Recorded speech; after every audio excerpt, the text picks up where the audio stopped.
Hello friends.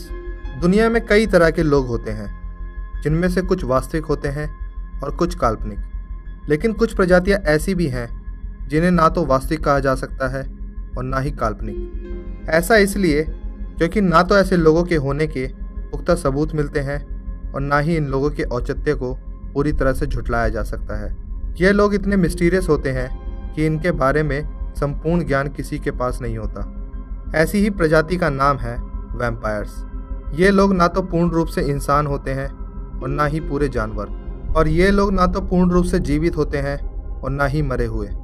इतिहास में पाए जाने वाले दस्तावेजों और किंवदंतियों के अनुसार वैम्पायर्स वो प्रजातियां होती हैं जो यूं तो मृत लोग होते हैं, लेकिन किसी खास दिन वो जाग उठते हैं और अपनी अपनी कब्रों से बाहर निकल आते हैं। जागने के बाद ये लोग अपनी भूख को शांत करने के लिए इंसानों या किसी जानवर का खून पीना पसंद करते हैं और फिर सूर्योदय होने से पहले वापस अपनी कब्रों में सो जाते हैं। इतिहास में ऐसी कई घटनाओं का जिक्र है जो वैम्पायर्स के होने की तरफ इशारा करती हैं, लेकिन विज्ञान की अगर माने तो वैम्पायर्स का कोई अस्तित्व नहीं है, क्योंकि विज्ञान के मुताबिक किसी मरे हुए इंसान का फिर से जिंदा होना संभव नहीं है। आज के हमारे इस एपिसोड में हम आपको वैम्पायर से जुड़ी कुछ बेहद रहस्यमयी और अचंभित कर देने वाली सच्ची कहानियों के बारे में बताएंगे, जिन्हें जानकर आप लोग भी यह सोचने पर मजबूर हो जाएंगे कि क्या वाकई वैम्पायर एक अवधारणा मात्र है या फिर कोई अज्ञात सच।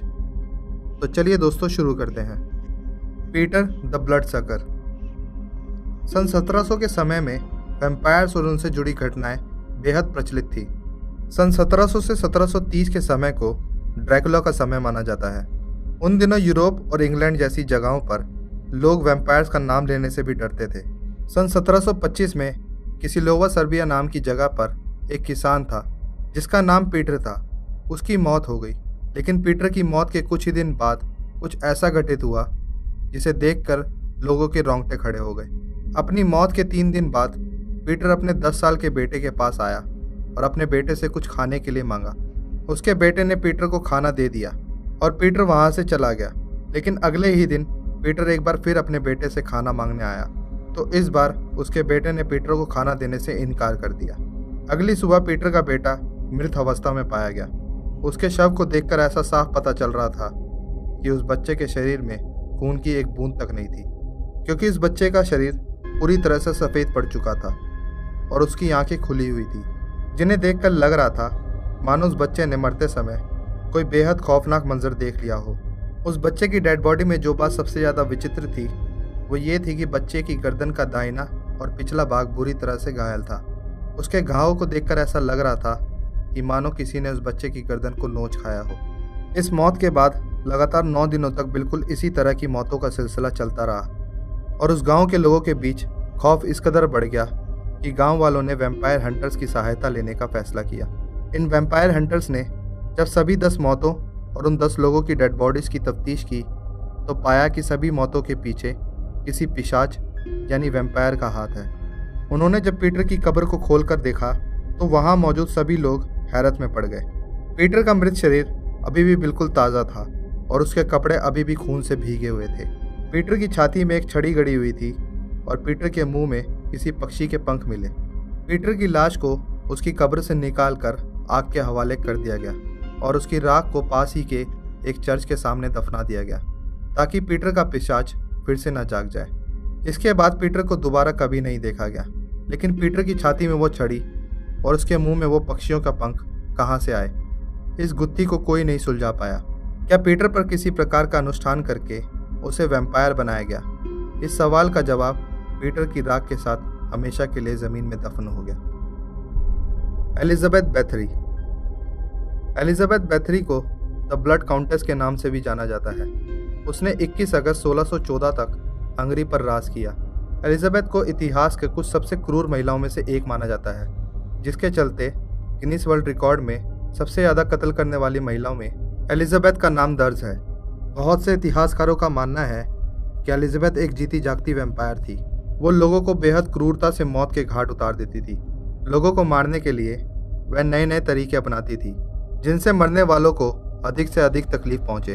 वो अपने शिकार को सुइयों और कीलों से गोदती थी ताकि उनके शरीर से धीरे धीरे सारा खून निकल जाए और वो इंसान तड़प तड़प कर दम तोड़ दे। इसके अलावा वो लोगों को निर्वस्त्र करके बाहर ठंड में छोड़ देती थी जब तक उनका शरीर ठंड की वजह से जम नहीं जाता था। यही नहीं, एलिजाबेथ काला जादू करने में पारंगत थी। 10 से 14 साल की लड़कियों को मारकर उनके खून से स्नान करती थी। उसका मानना था 10 से 14 साल की लड़कियों के खून में स्नान करने से उसका सौंदर्य बरकरार रहेगा। एलिजाबेथ की क्रूरता से तंग आकर अन्य राजाधिकारियों ने एलिजाबेथ को बंदी बना लिया और उसको अपने जीवन के आखिरी दिन जेल में गुजारने पड़े। 1614 में एक रात एलिजाबेथ ने अपनी जेल के पहरेदार से शिकायत की कि उसे हाथों पर बहुत ठंड लग रही है और वो अपने हाथों को महसूस नहीं कर पा रही है। एलिजाबेथ ने पहरेदार को बताया कि उसे ऐसा लग रहा है कि उसका पूरा शरीर आग की चपेट में है। उसे असहनीय जलन का एहसास हो रहा है, लेकिन पहरेदार ने एलिजाबेथ की सारी बातों को नज़रअंदाज कर दिया। अगली सुबह एलिजाबेथ को अपने कारागाह में मृत पाया गया। एलिजाबेथ की मौत के बाद उसे एक कॉफिन में रखा गया और उसे दफनाने के लिए सिमेट्री ले जाया गया। लेकिन वहां पहुंचकर जब कॉफिन को खोला गया तो सबके होश उड़ गए, क्योंकि कॉफिन में से एलिजाबेथ की लाश गायब हो चुकी थी। एलिजाबेथ की लाश गायब होने का कारण और रहस्य आज भी ज्यों का त्यों बना हुआ है। तो क्या वो वाकई एक वैम्पायर थी या फिर कोई विचक्राफ्ट? क्या वैम्पायर सिर्फ एक अवधारणा मात्र है या वाकई वैम्पायर्स होते हैं? आपकी इस बारे में क्या राय है? हमें कमेंट के माध्यम से ज़रूर बताएं। हम अपने सब्सक्राइबर्स को इस टॉपिक का सुझाव देने के लिए धन्यवाद करते हैं। आप आगे भी अपने सुझाव डिस्कशन सेक्शन में जाकर दे सकते हैं। अगर आपको हमारा आज का एपिसोड पसंद आया हो तो इस वीडियो को लाइक और शेयर करना ना भूलें और हमारे चैनल को सब्सक्राइब करके हमें सपोर्ट करें। बहुत जल्द मिलेंगे आपसे एक नई मिस्टीरियस कहानी के साथ। तब तक के लिए धन्यवाद।